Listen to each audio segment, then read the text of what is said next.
Big C, that's... Military Broadcast Radio, the station that's giving veterans a voice. Find us on the web at mbradio.us. Think of all that time. Every wait in the winter. All those hours no one else saw. Every sprint in the summer. Every sacrifice. Early mornings on the levee. Late nights in the film room.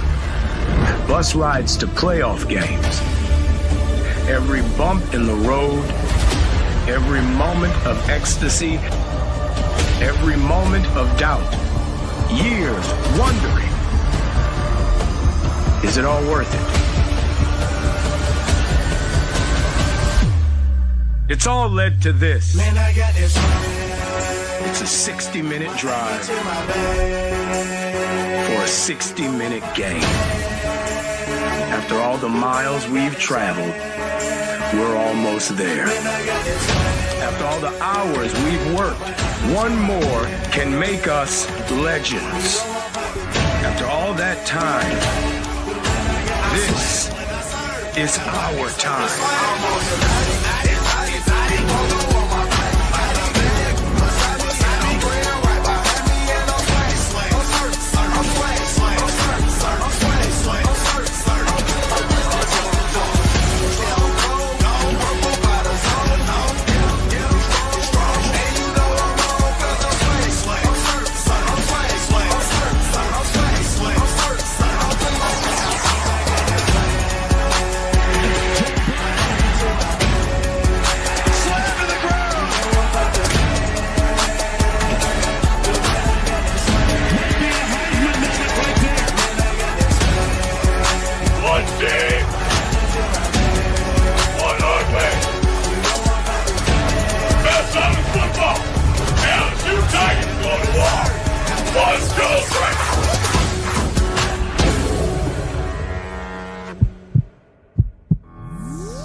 Seems like no nonsense guy. Like he's re-emphasize that for the Saints fans out there on TikTok.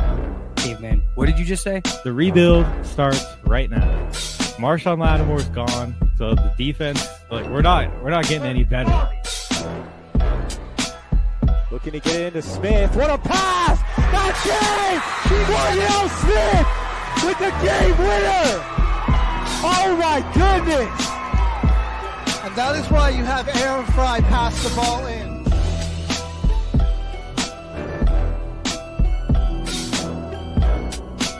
A career year. And like you have you have the best quarterback in the league, arguably, the best wide receiver in the league, and you've got the best edge rusher in terms of total sacks this season. And you're 4-7, and your playoff chances are hanging on by a thread. Let's make it interesting. We're making it interesting. Come on. Give us the freaking home. We'll take it. Oh, no! Oh, no. Put him in there. His back the Put him in there. Who the heck is that guy? Deflected good, help defense from the Warriors. Oh, what a pass! And Kuminga throws it down! This could be the pass of the year so far. You might watch every game the rest of the season in the NBA. Mr. Announcer guy. So don't you go saying that you're never going to see that. You're such a hater. Military Broadcast Radio, the station that's giving veterans a voice. Find us on the web at mbradio.us. Opinions expressed in this program are those of the speakers and do not necessarily reflect the views or positions of any entities they represent. You are looking live at Till the Final Whistle. HG and Caveman in the house. Welcome back, everybody, to another episode of Madness Mondays. It's about that time. Welcome. Yeah, I just want to Reaching say, the final stretch. before we get into the show, that I am not severely sunburned. For anybody watching, the camera's lighting is just a little messed up, and it's making me look like a cherry tomato. So that one spot in the studio just has This doesn't have the right amount of lighting for that camera, I swear. So I'm fine. I'm not, I'm not severely sunburned. Just for anyone wondering, I'm all right. We actually had some pretty gloomy weather the past few days. So yeah, it really hasn't been hasn't all been too sunny out here in Colorado, so I'm chilling on that front. But yeah, let's get into it, Caveman. Madness Mondays. We had the Sweet 16 and Elite 8 over the weekend.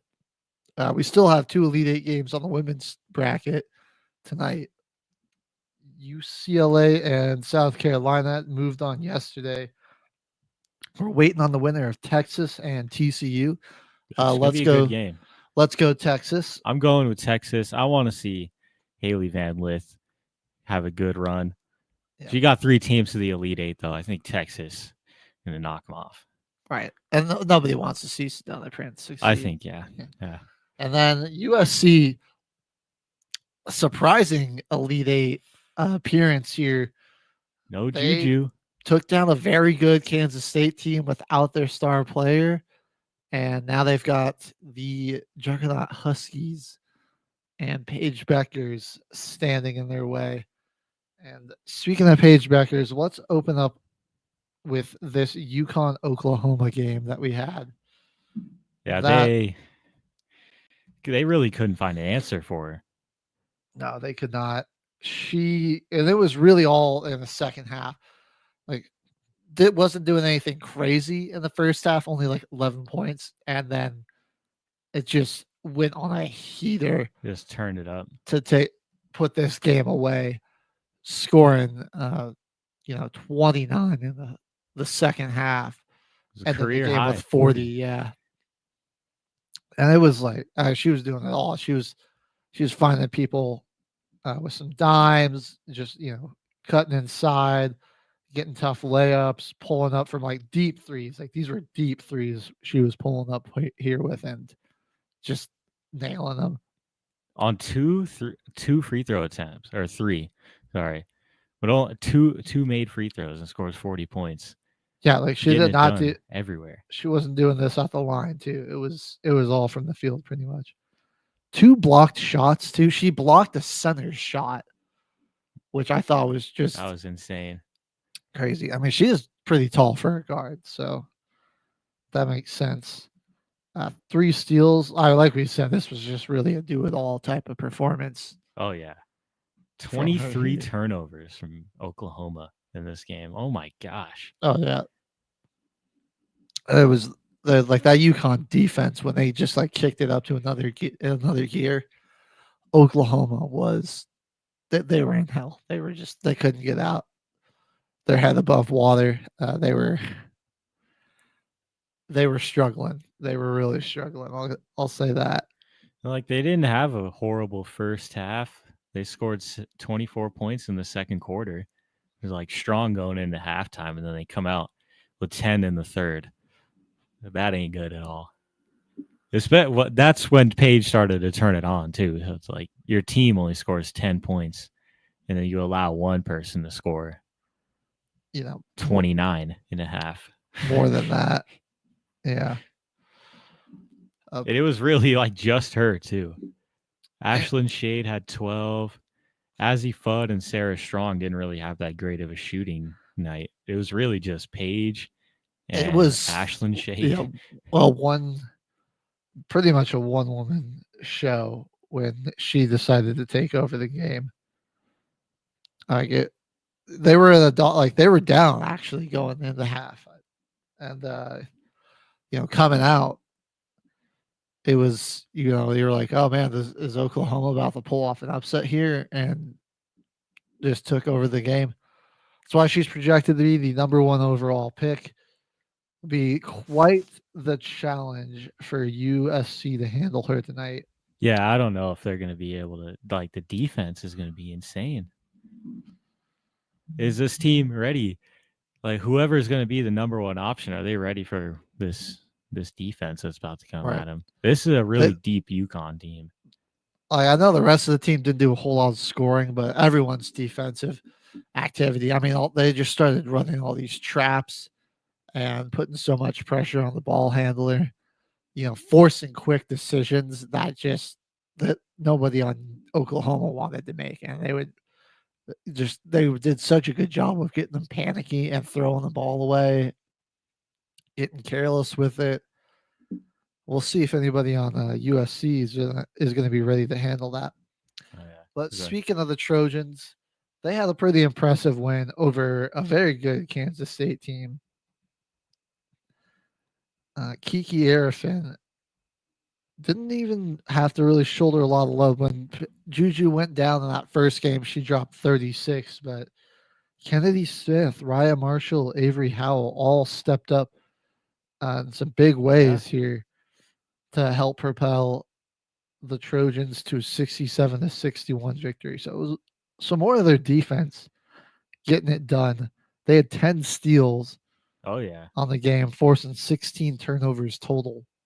Oh, this still might be a scrappy game right here. Yeah, I'm excited for this. I mean, that was something USC did well all season, was play defense. Even with Juju not there.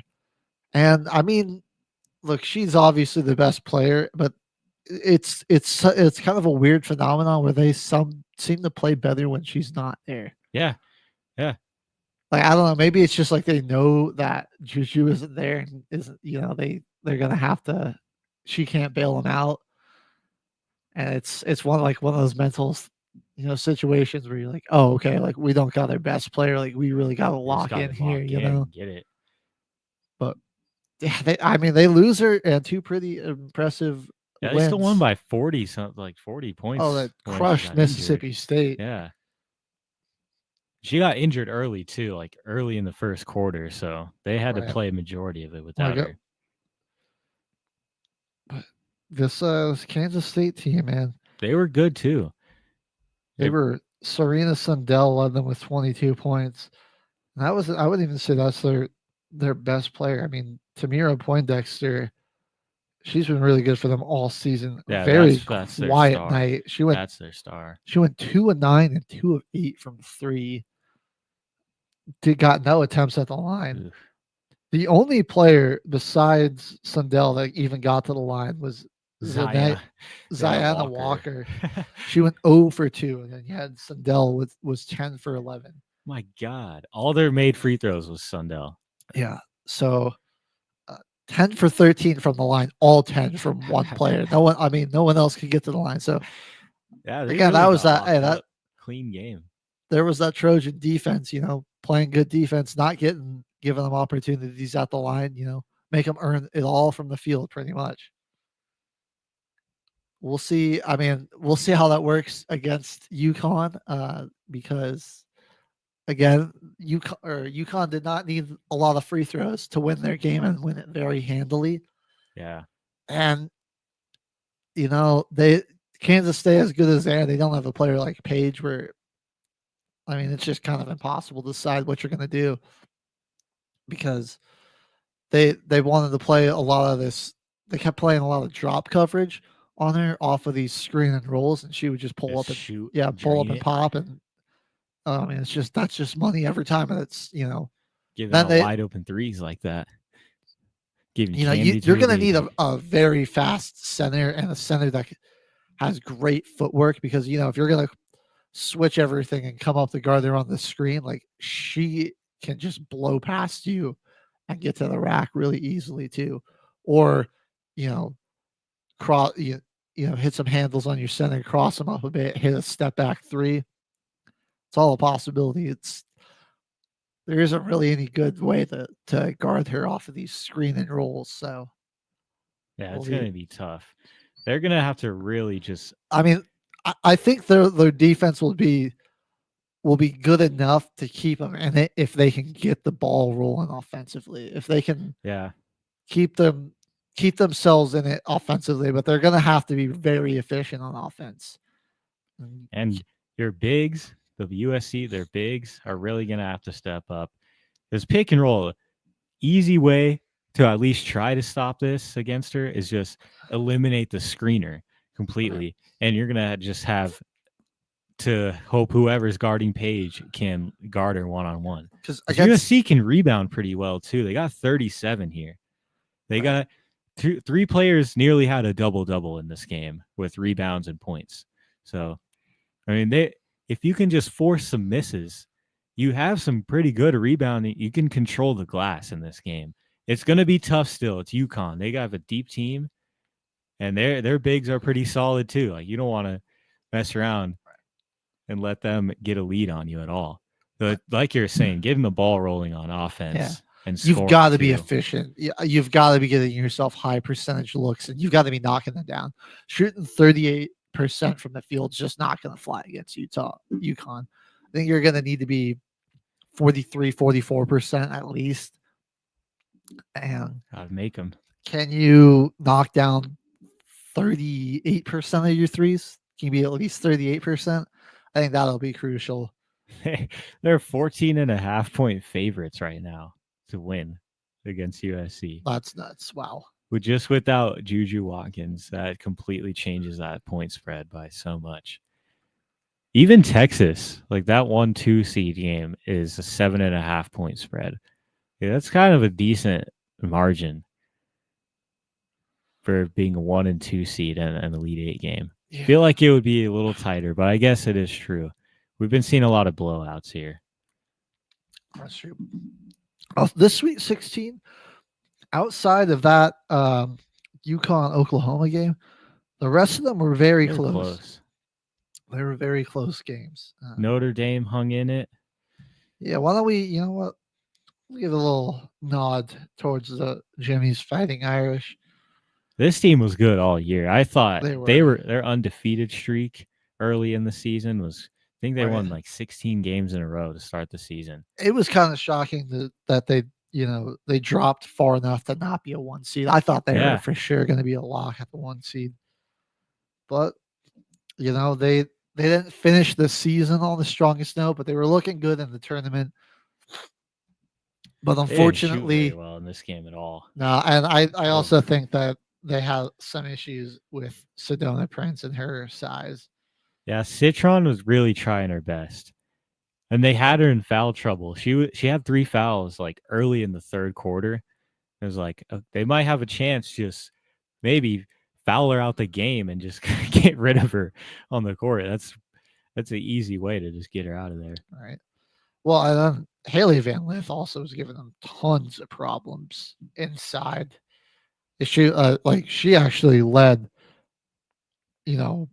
all of TCU in rebounds. She had 9, and then she had the second most out of anybody here. Latia King had 10 for Notre Dame, which was the game leading in rebounds. But she came out of nowhere this game too. They're like one of the players on the Notre Dame team here that you don't really hear about too much. When you got Hidalgo and Citron and Olivia Miles in the starting lineup, like Laatu King, she doesn't get enough credit. She went off this game. It was like kind of their saving grace with this double-double. Like they fought back into this game. The only person that shot efficiently. It wasn't even like Sedona wasn't really doing a lot of scoring from the floor, which was good for them. Lith wasn't shooting. Lith was pretty good shooting. I mean, 10 for 21. She did end up with 26 points. But it's like you're saying, she was on the inside. Yeah. But what the problem is they started letting Sedona get to the line. I mean, 11 of her 21 points came at the line. 12 free throw attempts. Yeah. They just started fouling her too much, and that was a big problem in this one. I was just giving them free go at the line. Because they did a pretty good job about, not fouling anybody else. Lith and Madison Connor were the other two next highest free throw shooters with only 4. So it was really just started putting Prince out the line and letting her find value that way, which wasn't good. And then she was just deleting shots inside. She had 6 blocks this game. They just couldn't score around the cup when she was there. I agree, Sabrina. Sedona thumbs down. The only reason she was so elite this game is because she's 6'7", and there's not really anybody on Notre Dame that can guard a 6'7" woman. Right. You know what I mean? Think Texas, they got some bigs there, and I mean Madison Booker. I know she's technically a power forward, but they're bigger. I say you just put her on there because Madison Booker is, I mean, she's like thick too. Like she's They have some very size. muscly. Like Yeah, they have size. Sedona's not going to be able to just push her around, and so yeah, I mean, we're not very big Sedona Prince fans here either. No. We found out about this through Yeah. this random shout out Daily Women's Sports on TikTok because they just have the whole inside scoop on the whole this. conundrum of her. Yeah. So I'm really looking for her to get humbled tonight by Booker. I think Booker could do it too because like she Can't is wait. big, she is strong, she is a good defender. She'll be able to score on her pretty easily. I think Sedona, for the most part, benefited from not really having to play too many bigs like her this season. I think so either, too. You know, I don't know. Like I'll be real interested to see when she really has to get matched up against another elite big. Like, And they're It'll gonna be have tough. to do it tonight. I'm excited for this one. I am rooting for Texas though. I like Haley Van Lith, but it's like the only reason I feel like Sedona Prince is still really kind of playing basketball is because like Kaylee Van Lith and that team are giving her an opportunity. She's 24 years old and is still playing college basketball. That's also probably, a reason why you're 6'7" and you're playing against 18, 19-year-olds. Another half of your size. that are Yeah, half come your on. now. size. You're going to be pretty dominant. But not to like completely knock her. Obviously had a good game here. Since 6 shots, right? 6 blocks. 6 in blocks. this Yeah, one? she had 6 Yeah. blocks in that one. It was a dominant performance, but she has a lot of I'll tell you what, proving to go. if she had to play LSU though, LSU would have had like guards and small forwards locking her down. We'll get to that when we get to that LSU UCLA game. But I mean, dude, like Anissa Morrow, she's like at 6 foot maybe, was in there guarding UCLA center and like doing a pretty Mhm. good job of it. Like, but we'll get into that here in a second. But we'll talk about Texas, who's going to be playing TCU tonight. We'll be rooting for Texas here. We want to see Sedona Prince go down. We're just being haters, but if you knew, the whole situation, you'd agree with us. But Yeah, Texas, it gets a lot deeper than you really think. right. I thought it Like, was it's just like, crazy. the one girlfriend in Mexico, but now there are multiple It is multiple reports. partners that she's been real crappy towards. Lots of lawsuits too. Like, Yeah. if it gets that far, it's getting pretty bad. Making people sign NDAs. Like, Yeah. okay, all right. It's getting pretty bad if you got to do that. Maybe we'll do a deep dive on that before the WNBA draft. But we got more hoops to talk about. Texas taking down Tennessee, the Lady Volunteers. A great defensive fourth quarter for them. Only allowing 9 points in the fourth. And look at this bench performance from Jordan Lee and Brianna Preston. Right, their bench unit came to Oh my play. gosh. Right, just 2 girls off of the Texas bench pretty much outscored the whole Tennessee bench. So that was pretty crazy. They don't need to go too deep into the rotation, which Tennessee can be a good thing for you. Yeah, now Tennessee started just throwing all They let sorts of women in everybody there. play. They're like, somebody's got to get something going for us. Z Spearman kind of had it going though. Wasn't really the best efficiency from 3 from her, but the entire team as a whole shot 19%. So, Right. I mean, That was abysmal. 37.9. yeah, that's from the terrible. That's And then this was a real killer because they lose by 9 points right here, or not even 9 points, 8 points, and you're gonna shoot 4 of 10 from the line, 10 opportunity. 10 come on. opportunities Those are- across 3 people too. How are you gonna shoot 40% from the line? You're gonna shoot 40% from the line. I don't care what level you're at, how many free throws attempts you get. If you're shooting 40%, you're losing that game. Yeah, Point blank. you're losing that game. To not even be 60%. It's the free throw line. You should be at least 60% from there. I feel like You only took 10. Like at least 6 got to drop. Come on now. The easiest shot in basketball. Free throw. Yeah, no one guarding you. I mean, let's look at these free throw percentages. Texas was more than happy to keep putting Samari Spencer at the line. Yeah, one for six. 1 for 6 from 3 as well from her. At some point, the coach is just got to be like, hey, maybe we stop shooting the 3. I'm not saying stop shooting. Just take a step inside. Yeah. Drive to the cup. Let's stop pulling up from beyond the arc.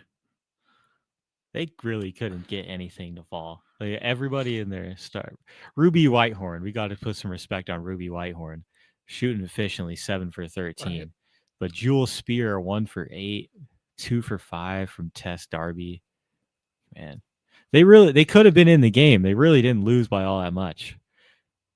If you make a few more of the shots, like this is like a 6-point game that you only lose by, and you don't shoot 40% from free throw, and like this is a much closer game if they just made shots. I mean, because they narrowly edged them out in the rebound battle. They were pretty close in terms of steals and just a few more turnovers than Texas. So, yeah, I like they play them really close in most other things. They just, the end of the day, shooting, it's, you don't want to put too much emphasis on it, but it's usually the most important thing in a basketball game. I mean, you can out rebound them, and you can steal the ball more and have less turnovers, whatever. But if you're not shooting well, it's going to be tough to win. Yeah. Kind of oversimplify it. And those free throws killed them. They only had 3 people get to the line the entire game, anyways.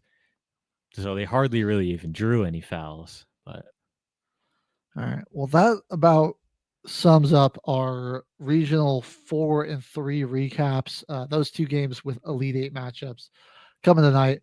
When we come back, we are going to do a quick break, but when we come back, we'll have regional 1 and 2, Sweet 16 and Elite 8 recaps, and then we'll be moving on to the men's bracket to cover all the action and chaos there.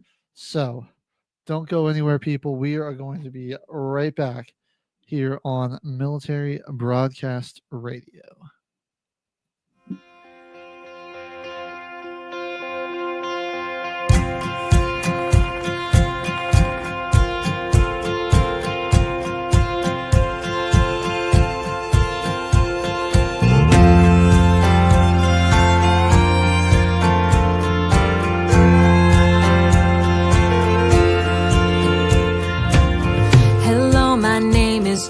Too big, wanting to grow up way too quick, searching for spotlights since I was 6. Hello, my name is Dream Too Big. Hello, my name is way too loud. My voice can cut right through the crowd. Got made fun of for it, but who's laughing now? Hello, my name is way too loud. I know I've had my moments and I've had heartaches, but God is making miracles out of my mistakes. You can say I won't make it, and I can tell you that I don't really care. 'Cause hello, my name is going somewhere.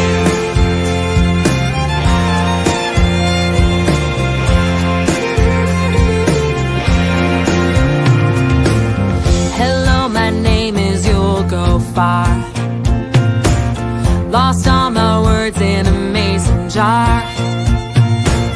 Locked eyes with a stranger at the end of the bar.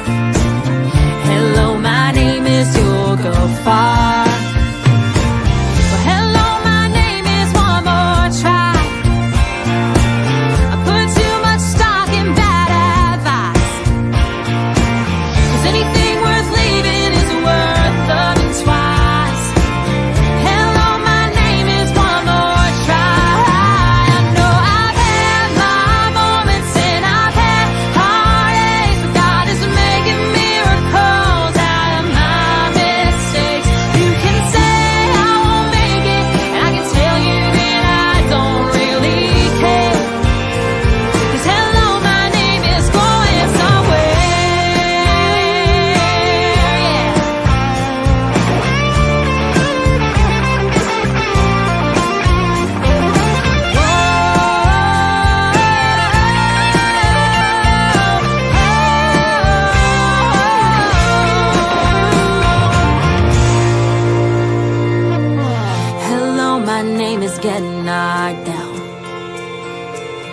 You're never gonna leave the ground.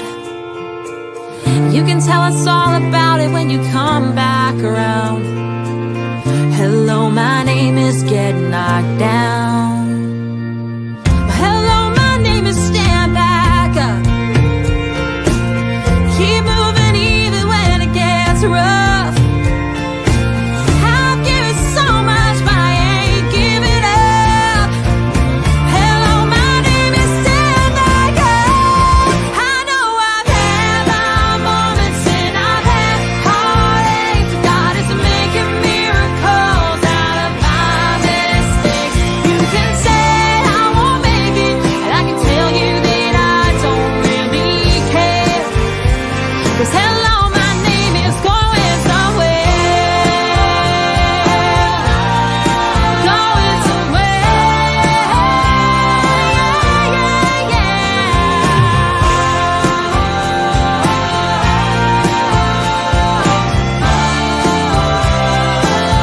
Oh, it's going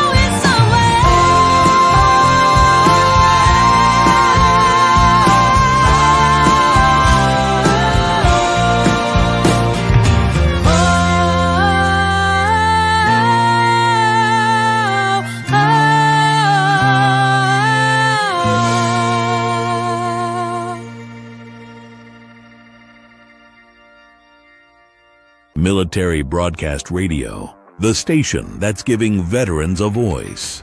Find us on the web at mbradio.us. Opinions expressed in this program are those of the speakers and do not necessarily reflect the views or positions of any entities they represent. A whistle. Welcome back, everybody, to Madness Mondays. It's about that time. HG and Caveman are back. We just went through, that was regional 3 and 4. Correct. Now we're going to 1 and 2. South Carolina is my favorite. Should we start there? Let's start there. So They kind of had to squeak one out against Duke. them and Maryland. If we jump into that Sweet 16 matchup against Maryland, dude, yeah, gotta give the Terps some credit for both of their teams, man. Really impressive seasons that both squads put together here. And I mean, really, they ran into a couple of powerhouses, the Gators on the men's side and South Carolina here, and played them tough, played them down to the wire here. So Yeah. I know I'll talk about it more on the men's side, but the Maryland men's coach just quit on him overnight, like a day after the game too, and now he's the head coach of Villanova. Like just with the snap of a finger, the dude just quit. So I mean, it kind of makes you think, like was that more on the players because was like the coach checked out? Coach just was checked out. He already had a new job. Like, yeah, it's not like he lost that game and Villanova was like, hey, you want to come work here? Like, I mean, they've been talking for a while. He probably already knew. All right, well, we'll let you get more into that when we get over to the men's side. But we're gonna start back here in the women's Sweet 16 matchup. And it's like South Carolina, they have a number of girls that come in off the bench, but I mean, it's really just like who's going to play the most minutes that day. There aren't really starters and bench players. Like Coach Dawn's like, all right, who's playing the best today? Okay, you're getting the most minutes.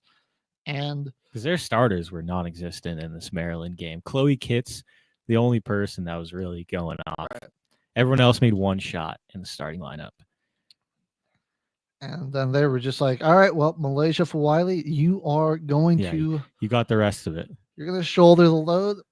And like, you'll say, oh, well, they were non-existent. Maybe offensively, but the defensive effort that they have is just it's incredible. I mean, they out-rebounded Maryland 47-34. 7 blocked shots as a team. Pretty impressive. They did have 18 turnovers, so Maryland only have 14, and they didn't steal the ball once, which is just crazy. And somehow they still found the way to win. That's like this is one of the only teams I can think of left in the tournament where if they have like not a great defensive performance, they not a really a great day shooting the ball. They had 5 people make one shot. Right. I mean, their starters weren't really on it, and they somehow won still. And you're just like, how does that happen? How did they do that? And it's just, it's something else in the DNA of that team, the culture, and the unselfishness too.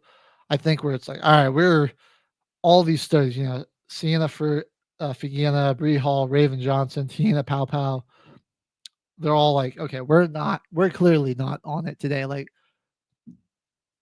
let's just give the ball to Malaysia, give it to Chloe Kids, give it to Tessa Johnson a bit, let them do their thing. We'll try to get to the line a little bit. Fagan did a decent job of that. 6 attempts there.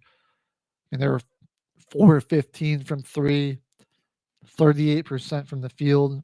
I mean, you look at this, and if you were to just block out the final score and then just take a look at base stats by team, you'd think, oh, Maryland probably. Yeah. Just looking at the box score right here, if you look at the starters just for both teams, it looks like Maryland won. Right. There's 4 starters on Maryland, 10 or more points. They all shot pretty efficiently. Ali Kubek was on fire. Didn't miss a single shot except for 1 free throw.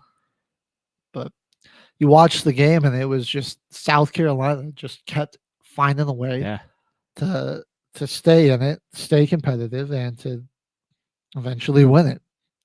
It's why they're at their 4th Final Four in like 5 years. Why they've in the span of 3 years lost 4 games. Yeah, this is an insane team to watch, really. It just seems like they're unstoppable sometimes. They just find a way to squeak out of these games, like you're saying, dude. Like, they just find a way.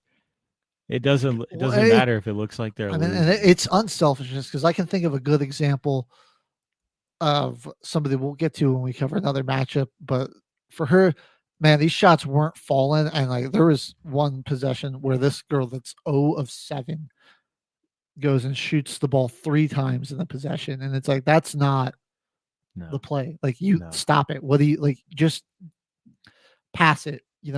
You're not scoring this game. I'm sorry. Just let somebody else. There's more stats on the sheet than just points. Like, you want to go to a Final Four, you've got to just quit trying to get a shot to fall when you've got teammates that are scoring, right? And find a different way to impact the game. And I think that's such a big focal point for these South Carolina girls. That's why they're always so competitive and making such deep runs. I guess, dude, this Duke and UNC game looked like a high-scoring college football matchup. I know. And not a basketball game. 47-38. The defensive battle. No offense to be found. The leading scorer for UNC had 9 points. UNC shot 28% from the field and 27% from 3. They were 50% from the line. Not to be outdone, here comes the Duke Blue Devils shooting 31% from the field, 20% from 3, and 43% from the line. I don't know if this was a defensive battle or if either team couldn't shoot. Oh, look at it though. I mean, Duke has 6 blocks and 6 steals, and UNC has 3 blocks, 4 steals, and each team has more than 10 or more turnovers. Like, this really was just all defense, and like nobody could make a shot. I think it was a combination of both, where the defense was really amped up, and then nobody wanted to score. I mean, like, nobody. Reagan Richardson is 1 for 11 here.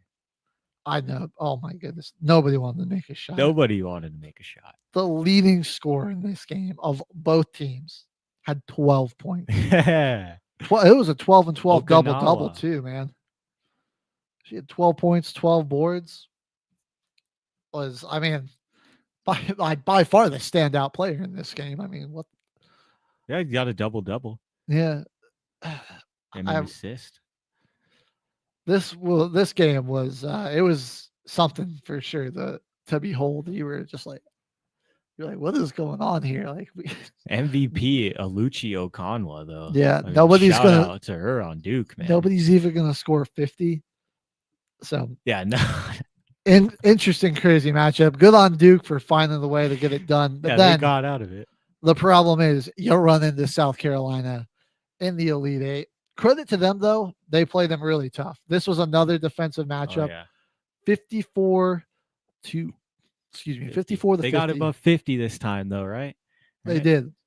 My biggest shout out of this game goes to the freshman though, Toby Fournier, who is one of their bigs. I think listed as a power forward right now, but they gave her a lot of minutes in this game. For She made the as most of young them, as man. she is. 18 points, 6 rebounds, a steal, 3 blocked shots. Shout out to the freshman. All right. Earning those minutes. Yeah, just really filled up the stat sheet. And they had a really good third quarter where it looked like, all right, they maybe have a chance of this, and then 8 points. 8 points in the fourth. That'll That's kill the you. Right there. that's the difference. That'll eliminate you. 8 points in the fourth quarter.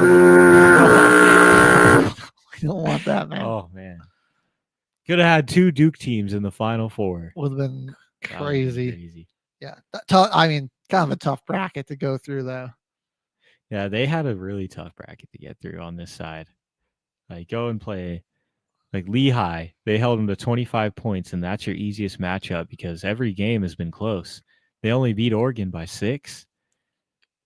They couldn't make a shot against North Carolina, and they lose to South Carolina by 4. It was like every game they've been in. This year again, at that tournament was battle. Their shooting, I felt like, just got progressively worse and worse. I'll say it was a little better in this one than it was against UNC. But I mean, Yeah, it it was was like, better. for the most part, like it was a downward trajectory on shooting efficiency for Duke, which kind of spelled out their doom. I get like this one again, 31% from the field, 29% from 3.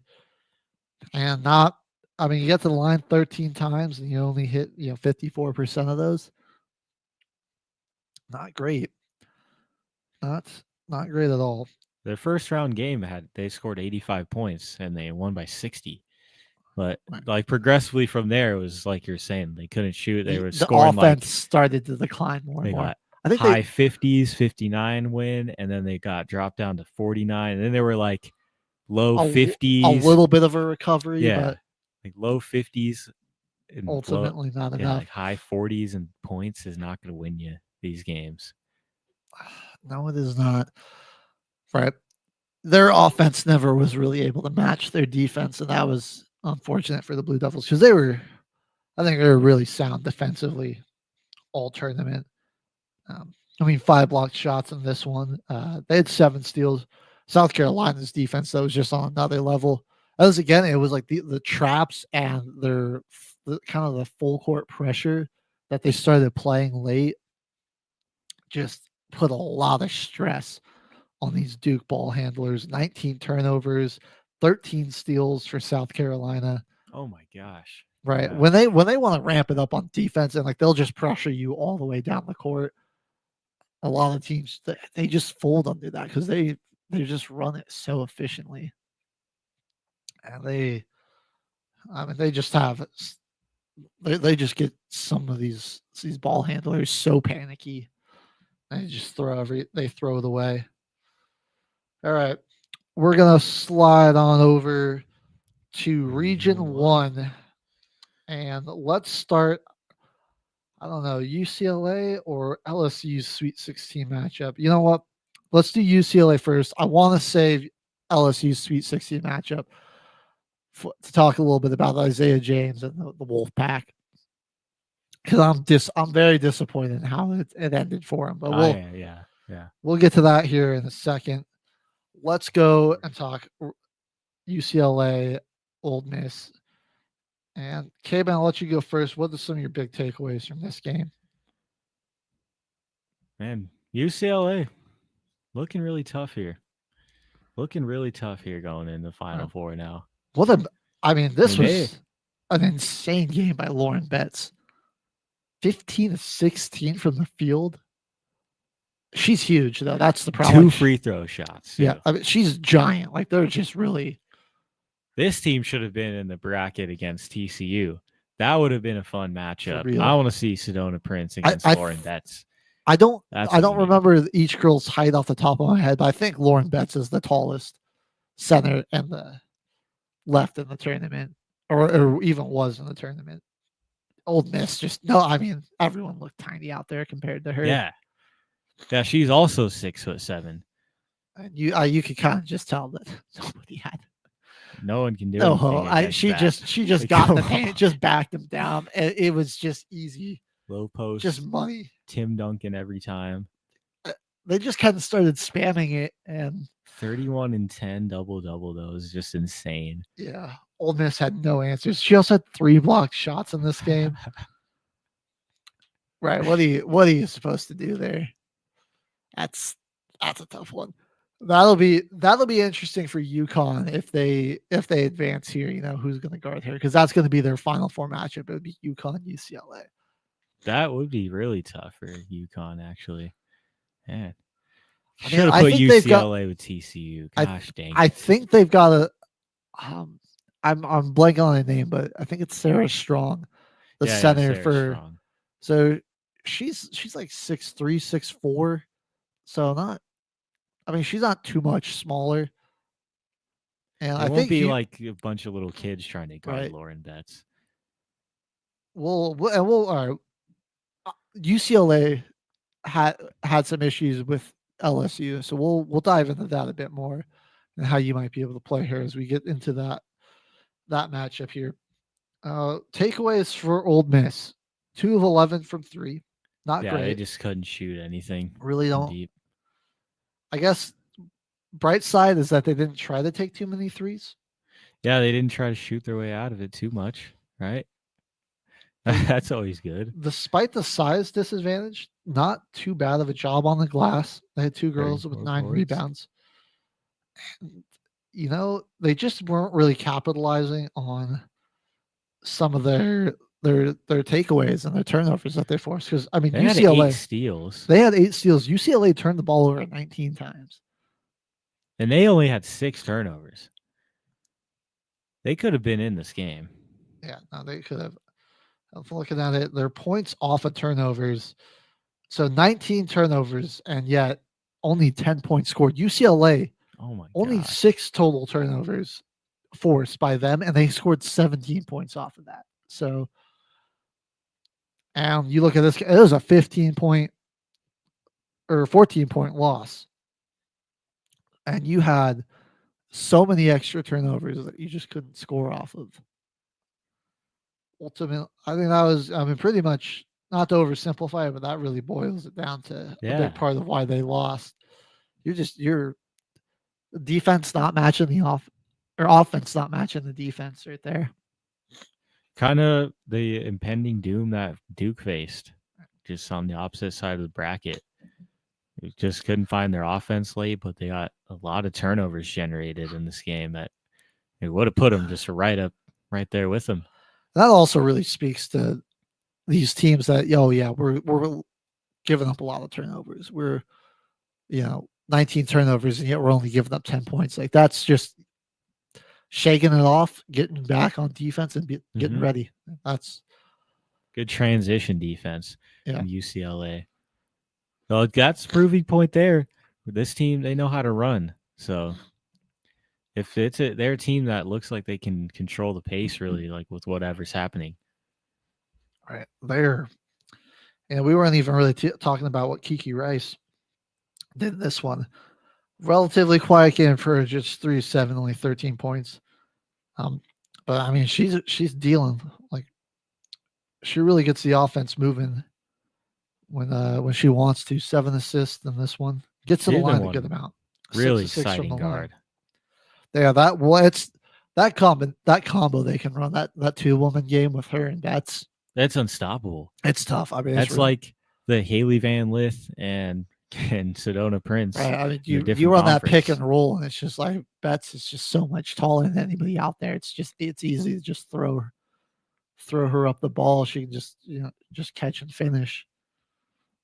and there ain't a lot of people out there that's got they got the size and athleticism to be able to stop that. Yeah, I don't know a lot of people that can just go up off standing vertical that are shorter than someone and just block a shot or get a good contest. Like, that's not easy to do. Not easy to do. No, it's not. She's getting an entry pass, a paint entry pass. So if you're down there on the low block trying to guard her, that is just straight. You're standing. You don't get a running start to try and block that at all. And they're coming downhill off a pick and roll. So when she catches that ball in the entry pass, all she really has to do is like barely even hop above you and just toss it in. Man, another thing, like when she was backing people down in the paint and she just, bang it inside to get an easy shot, like a little floater or a hook shot. She wasn't even jumping half the time. Like it's just the other, like whoever got switched on there was just too small. She just would, just turn in. Didn't even have to do a little jump, just flat-footed hook shot. Money. Just off the glass. Just cashing it. All right. Well, that was UCLA, their Sweet 16 success. Now LSU and NC State, man. This was unfortunate. I wanted to see NC State against UCLA more. I thought that NC State, man, I thought they were going to the Final Four, truthfully. So did I, honestly. They were a really good team. And they're like sneaky good team. They have a lot of players that are just outside the bubble of that media attention right now. And they just had it was just a really bad time for them to have a bad game, I suppose. Yeah. They didn't shoot terrible. 37% from the field. It's not 19 great. rebounds. Who is guarding Anissa Morrow? Holy crap, dude. Nobody, bro. It's Samaya Smith with 11. Michaela Williams, 8. 52 rebounds. LSU. Oh, my God. They got killed on the glass. 52 to 36. And when they weren't shooting that well, which was a huge problem. And, oh, man, I was hyping her up all season and early into the tournament. And then this is the game she gives us when she goes out, man. 12 points, 3 of 11 from the field, 1 of 5. Well, efficient from the line. That's 90%. She had 3 steals as well. Not bad. I was just like, oh, you're killing me, Isaiah. Are we serious? And Zoe Brooks was all right. 9 of 21, not the most efficient, but she did score 21 points. So. Yeah, I just had to keep shooting it at that point. Sanaya Rivers, same thing, was 3 for 10. They were pretty efficient off the bench, at least. Like Jones, yeah, their bench unit wasn't bad. Bench unit wasn't bad, but they just couldn't do it. It's not enough, man. It's not enough. Moros just. They had no answer for her. 30 points, 19 rebounds, 3 steals, 2 blocks. Dominant type of win. Flau'jae Johnson didn't have it going, but it didn't matter. Somebody else was able to step up and shoulder the load. Yeah, if somebody missed, Anissa Morrow is going to grab the rebound. Well, then look at Samaya Smith as well. We haven't even. Yeah, we haven't really got to her yet. 21 and 11, 2 blocks, 2 steals, and 5 for 5 from the line, 8 for 13. So, just one of the worst times of the season to have a really bad game like this. LSU blocked 7 shots as well. I mean, they were terrible from 3 as well. Like. You look at that 25%. NC State, the threes are probably what kept them in this, able to hit 6 more, 9 to 28 instead of going 3 for 12. But I think they also got to a point where they were taking threes that they probably shouldn't have, trying to climb back into this one. I'm like, no. And just too many people that weren't shooting efficiently from 3. James and Rivers. Both combined 2 for 9 from 3. Just puzzling. They had such a great second quarter, but the rest of the game was just pretty pedestrian from them. They weren't bad in the fourth, but they had such a terrible third that it didn't really matter. Because they outscored UCLA or LSU 25-13 in the second, and then they come out and get outscored 44-33 in the second half. That's bad. Pretty. That's bad. That is bad. I mean, they were cooking them in the second quarter.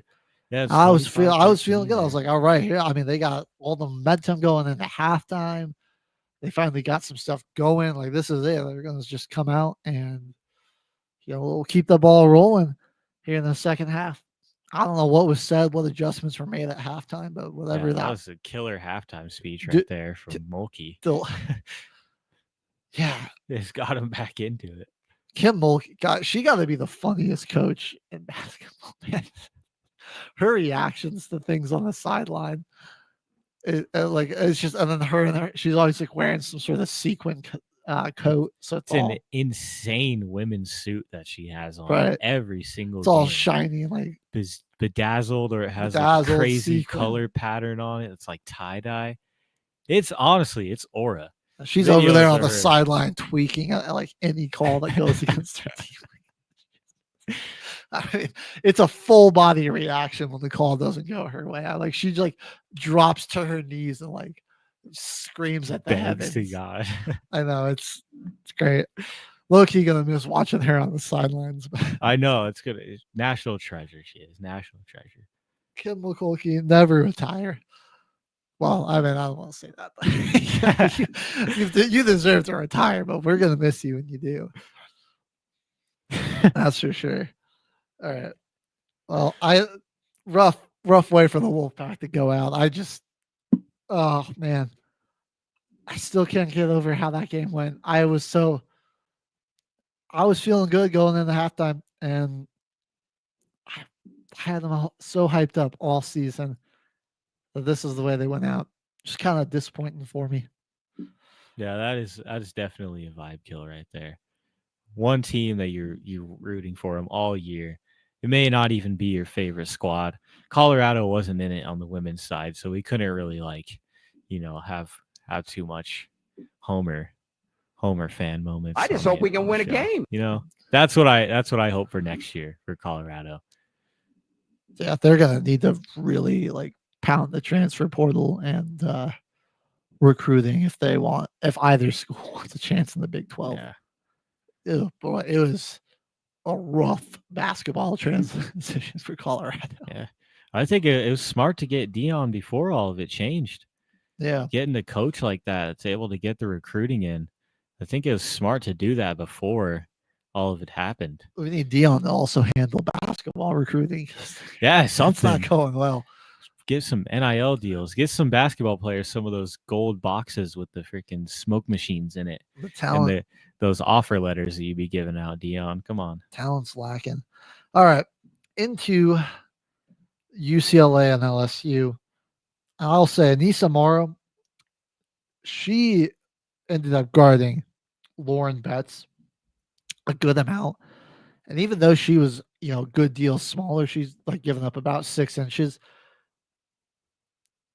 I'll say I think she got away with a couple of fouls sometimes, but she just played a really physical, and they did bring some help too. But she just really banged into her and just really threw her body into the defense, and it made it. Betts still had some success in this game, but she was 7-14, only scored 17 points, 6 block shots. That was where she really made her difference. But 5 turnovers for her. So she was, by far one of the worst with turnovers in this game. And that, whoever was guarding her, because LSU lacking some serious size after losing Angel Reese. But it was Morrow, and then I'm trying to remember the other girl's name. I think it was Michaela Williams. Or no. Cheyenne Day Wilson. They would just come in there and just play a really, really super physical. And I mean, Betts was still a lot bigger and able to still find that to work, but it certainly frustrated her and made her a lot less efficient, which I think will probably be a big key for Sarah Strong and UConn here. Oh yeah, You know? they definitely got some film to watch. At least some good at helpful film. Not But, another and again, 30 I don't want and to 10 just double-double. UConn does need to beat USC. I do want to put that out there. Yeah, they're not in it for sure. And USC, that would be they're not a very big team either. That would be they're tough really for not them that to big guard of a her as team. well. But LSU, again, not a team that was very big, and they were very physical with her. They did a good job on Kiki Rice, but it was Gabrielle Jaquez and Tamia Gardner. Dude, They that stepped three up in big ways. That three late from Jaquez, but she just passed it down to just a little paint entry pass. I'm watching the little clip right here, but it was literally like the biggest shot in the game. It started the run for UCLA for him to just walk And away with this. she hit pretty much the dagger three that like put it back up to like a 9-point game. Yeah, that with not a lot, like a minute less than 2 minutes left. I think it was a minute 40, something like that, minute 38, right around that time. And it got to a point where UCLA they were able to either work clock or force LSU to foul. She turned up. But that shot to start the run, though, is 53-59. It's a 6-point game. UConn gets a fast break. They come down the court quick. They get it down to the paint, close you can to low block, pretty much. And her movement outside on the wing just perfectly set herself up right in the position, right in front of the bench, wide open in front of her teammate for just a kick out three. And it started the run for him. Like LSU couldn't really do much after that. Something shot. that would concern me if I'm UCLA is like Kiki Rice, the past 2 games, not great shooting. Yeah. She's gotten to the line a lot. Her past 2 games, she's 12 of 12 from the line. So there's that. She's facilitating really well, but the shooting, that's making me a little nervous. I mean, hopefully, Betts can do her thing inside, and if Jaquez and Tamia Gardner shoot like they shot in this game, then you'll be good right. Well, and then hard to beat. If Kiki gets her shooting going, and those two are shot the way they shot, they're going to be on that'll fire. be really. That's good. You're going to have to score probably like 110 points to beat them. Like they're going to be on fire if they're firing from all cylinders. Turn into a shootout if you gets it like that, But I agree with what you're saying, that it is kind of scary, because if Jaquez doesn't shoot the way that she does, and Gardner doesn't shoot the way that she does Kiki Rice have those 8 assists? Well, what was huge? It's probably those numbers probably be a little bit lower in that game if they miss a few of those shots. Those two combined to go 9 of 13. That I don't know the math off the top of my head, but like that's 2 players combining to shoot around. I want to say 75%. Yeah, that's insanely efficient. 70 from 3 for just 2 people. I mean, that was most of their 3-point offense, and then UCLA. Like, are you going to get 28 attempts at the line? Because that's what UCLA got in this game too. That was huge. Yeah, is that going to happen again? That's right. And that number's inflated a bit because again, LSU had to start fouling a lot earlier than you would have wanted to. But I digress. UCLA is still looking pretty good. I mean, if you can get 9 steals and 6 blocks in every game as well, you're going to do really well. All of your blocks coming from one player. But to give LSU, a tough end of their season, they're probably going to lose Flasia Johnson, 28 points out of her. Morrow, she's probably going in the draft too. Yeah, incredibly talented forward. I don't know. I mean those dominant LSU teams, that one that won the Natty a few years ago, they're losing a lot of that. They lost Angel Reese, and now they're losing some more leaders. It'll be interesting to see, can they kind of replace and keep that going. It's going to be big on recruiting. Yeah. It's hard. Like, it's hard to get that top player out of every draft class. They will. And I think they'll be all right though, because they've certainly put themselves on the map as a they're premier definitely a school. big That's going to just school attract for a lot of women's recruits and basketball. everything. It's not like LSU on the men's side where you're kind of, you're not really too worried about LSU men's basketball too much. Unfortunately, but yes, true. All right. So what are we final predictions for the last two Elite Eight games tonight, Caveman, before we go back on break? You go first here. You know what, man? Give me USC beating Connecticut. They're the higher seed, and they are not favored to win this game. Let's go USC. They're going to rally. They're going to ride out for Juju. Let's go. I got to go the polar opposite. And I'm going Texas on the other game. Texas by 50. Sedona gets her leg snapped. Let's go. All right. Well, I can agree with you on the Texas thing. Let's go Texas. And then I think I got to take UConn here, man. There's just no way. They're going to ride out for Juju. Come on, USC. Hopefully, but this is Paige's last season. We need to see her win one. Come on, man. That's true. All right. Don't go anywhere. We're going to have a full breakdown of the men's Sweet 16 and Elite 8 matchups and a little preview of the Final Four coming up when we return from break. This is Till the Final Whistle on Military Broadcast Radio. Don't go anywhere, folks.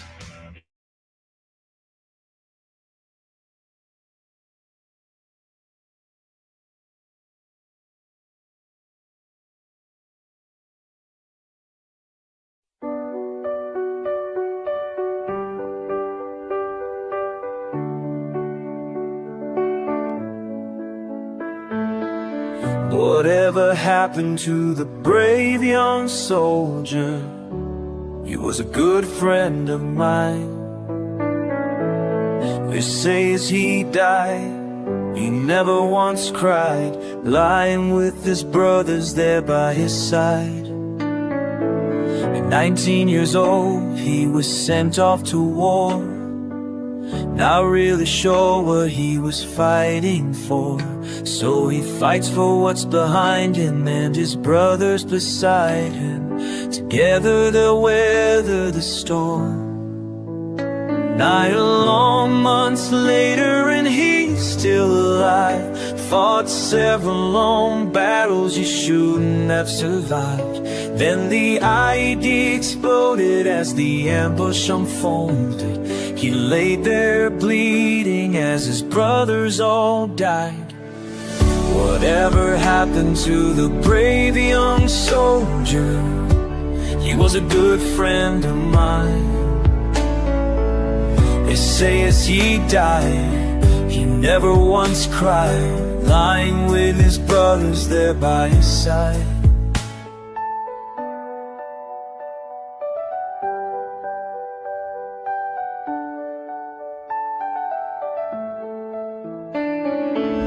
Reinforcements arrived in the nick of time. Old Doc had found him and called in the nightline. He awoke in the hospital, they patched all the holes. Too bad they couldn't fix the ones in his soul. 16 years later he locks all the doors, unable to find anything worth living for. His family has left him, he feels society rejects him. With a bottle and a pistol, he falls to the floor. Whatever happened to the brave old veteran? He was a good friend of mine. They say as he died, he sat there and cried, with only his memories sitting there by his side. Brothers and sisters, we can't lose this war. Have we forgotten what the hell we fought for? Pick up the phone, go knock on the door.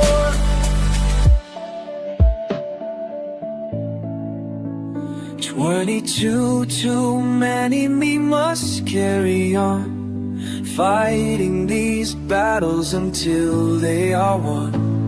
We know that we walk on the edge of a knife, But one simple call can save a life. Whatever happened to the brave old veteran? He was a good friend of mine.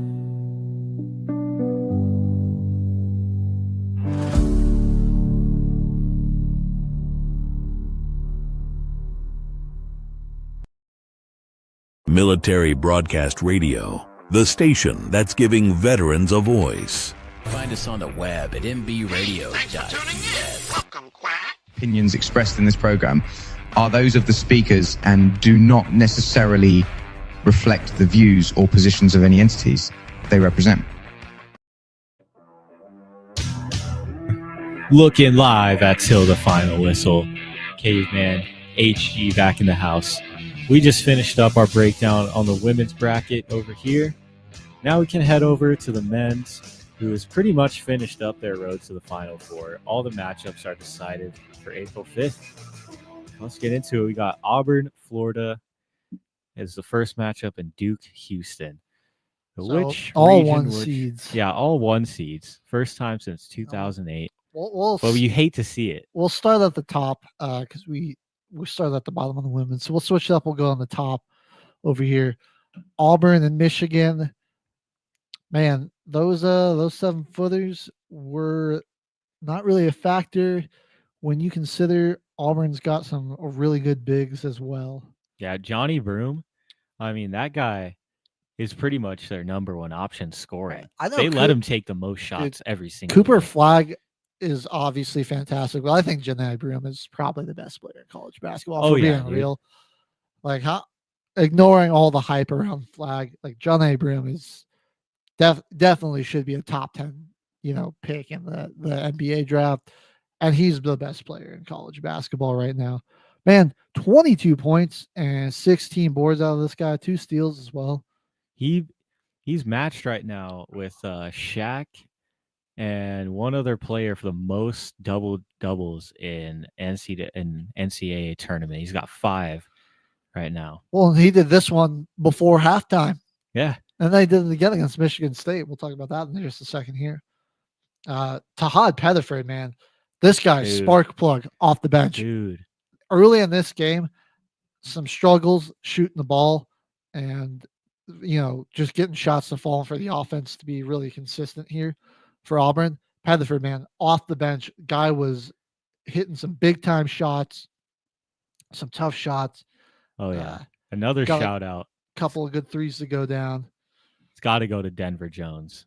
I Did like you? this dude. He sparked an 8-0 run by himself. He's got an 8-0 run going all his own points. Dude, he like, was on fire. This he game, too. handles the ball like a madman sometimes. Like he just sprinting up the court, wild dribbles, losing the basketball, and I think it's so crazy that like it breaks defenders' brains, and he just is able to find these lanes to cut to the basket and You're hit not these even tough able to lays, think man. what he's gonna do. He's just so out there and so unpredictable that they can't. It makes him tough to guard. Well, for the Wolverines, you know what? I gotta say, pretty good season. Can't feel too bad about losing this one. You just ran into a juggernaut here in Auburn. I mean, my boring pick, I think, is Auburn Duke is going to be our most likely national it's probably gonna championship. be- I really personally don't mind that matchup though. I kind of want to see Broom Flag. 'Cause, like on defense, I feel like Broom is going to be able to match up with him. I want to hate Auburn because they knocked out Michigan State, and I had Michigan State winning it all on the bracket I had any money on, but I kind of don't, man. I'm okay with it. I'm okay seeing them go there. I don't want to sound like a hater, but I really don't want it to be Houston. I like they're good. They're really good, but their games are so boring. I don't know. They're boring to me. I get they play great defense and whatever, but it's just I'm trying to stay awake watching the Houston game. I don't know what it is. Yeah, their style of play is definitely not. It's not the most exciting, It's not very entertaining. but it wins them a lot of games. So I mean, you can't knock them. All right, Michigan State, Old Miss. let's jump into this one here a little bit. And Old Miss, they really they surprised made it a me, game. man. They made it a game this year, dude. That Padula kid is nasty. Is he a senior or was he going to be back for them? Nah, he's a senior. That's unfortunate. Oh man. Rip. Yeah, because he was tearing it up for them this season. He's got that dog in him, man. He was hitting some big shots there. And wasn't getting a ton of help from the rest of his teammates. I mean, Matthew Murrell was doing some good stuff for him that game. Makai Dia, 11 points. That was solid. Just not the greatest shooting night overall. 40%'s all right. 9 of 27 from 3. Just couldn't get to the line. I think that was the big difference here in this game. The 19 made free throws for Michigan State were huge for them because Michigan State, they shot 50% from the field, 35% from 3. They were just, getting basically all their shots to drop. They took Mathis, right? They took 16 less shots, and that than Old Miss did. Still had a better shooting percentage, which I mean, it was when they shot, they usually went in. They were just very efficient this game. 15 assists on this one, 5 blocked shots. Pretty solid game. Yeah, I don't know why they weren't able to carry that over against Auburn. Let's get into it. Let's just rip the Band-Aid off. Get into it. Yeah. I mean, I feel like the main thing that Auburn found out going into this game was that Ole Miss completely eliminated Jackson Kohler. And I mean, he bounced back big time in this one. It was 17 points, 11 rebounds, and was shooting really efficiently.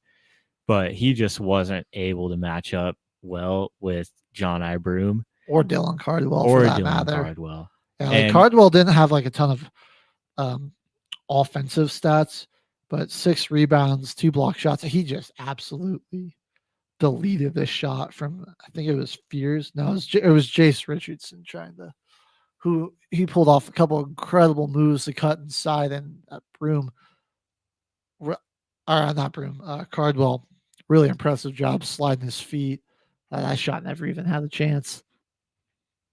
And yeah, Kohler he struggled. They really seemed to make him pretty uncomfortable. Like you look at his shooting numbers, 6 of 8. Like it seems like okay, he was pretty efficient, but he really did not look comfortable shooting a lot. I think he passed up a lot of looks that he might have taken against other teams, and then Auburn's defense just chased. Like Michigan State just had to run like so hard. I think they just started to get tired. They looked a little fatigued there late. And early, your most efficient scorer is Jackson Kohler in this game. He got good defensive rebounds, but wasn't really able to get good positioning to keep possessions alive on the offensive glass against Broome or Cardwell when his teammates were missing. So it was really just like Trey Holman was out there doing cardio, man. 0 of 10 from the field, 0 of 5 from 3-point line. Yo, Tom Izzo, stop putting this guy in the game. Why'd you give him 21 minutes? Like, are we serious? What are you doing, man? Hey, Carson Cooper was at least 1 of 2. Like, let's let him give it a shot. Yeah, at least give Cooper a few more minutes, or Fiddler. I don't know. Just give Fears more minutes or something. I feel like he was, if he maybe got to play a little bit more, he was close to getting something going. Man, I'm bummed out though. They really had a chance, man. It was John I. Broome and Tahad Pettiford versus the world right here. Every time they looked like they were starting to pull it back and get a run, dude. It was like Broome or Denver Jones or Pettiford would just go and hit some just bonkers shot, and you're like, what the heck? And it just completely zapped the momentum of a run. And like Michigan State, pretty solid defensive team. I mean, like Auburn just came out and showed that like they are pretty good defensively too here. Like they matched up against them pretty well, and just played with the same intensity that Michigan State usually does on defense. And like, man, the only person that really had an answer again, Jackson Kohler, was the only one that was really scoring. Another double before halftime for Janai Broom. This guy, man, he's insane. 25 points, 14 boards, a block, a steal, a couple assists. You know, he's nothing crazy passing as a big man, but he can dish the rock a couple times a game, get you an easy basket. Oh man. It was Michigan State it felt like all game they kept being like right there. They were right on the cusp of a comeback. They could just never get over the final hump to get that comeback going. The momentum killers. I told our players, you need to be more like a dog. We don't need a bunch of cats in here. That's, Tom Izzo should have been telling his guys that. That's all I'm going to say. Got to be more like a dog, man. Got to be more like a dog. That was unfortunate game, though. Unfortunate. They kept giving me a lot of false hope. I know. And that's one I was watching. I'm coming back and forth at work from out in the dining room to back in the kitchen and doing all kinds of stuff and like just going and taking a peek and be like, all right, they're in it. And then one time I came back right as Broom just splashed a three right in the guy's face. Just saw him closing out and still decided, hey, I'm just going to pull up for three and force Michigan State to call a timeout because of the run that we're about to go on if I make this three. Right. And he splashes it. The entire arena gets hype. There were a lot of Auburn fans in that building too. Man. That was it was basically a home game for Auburn. It felt like, man, I don't know. Michigan State's fans did not travel as well, and that they had to deal with the momentum of the crowd too. It was that was rough. Well, speaking of threes, Thursday night, BYU was bombarded by threes from Alabama. Bama was 21 of 51 from the three-point line. They shot 51 threes. I think that was a tournament record. It was at least a school record, but I think it was a tournament record as well. So all but 10 of their made shots were three-pointers. I mean, they were just lighting them up from beyond the arc.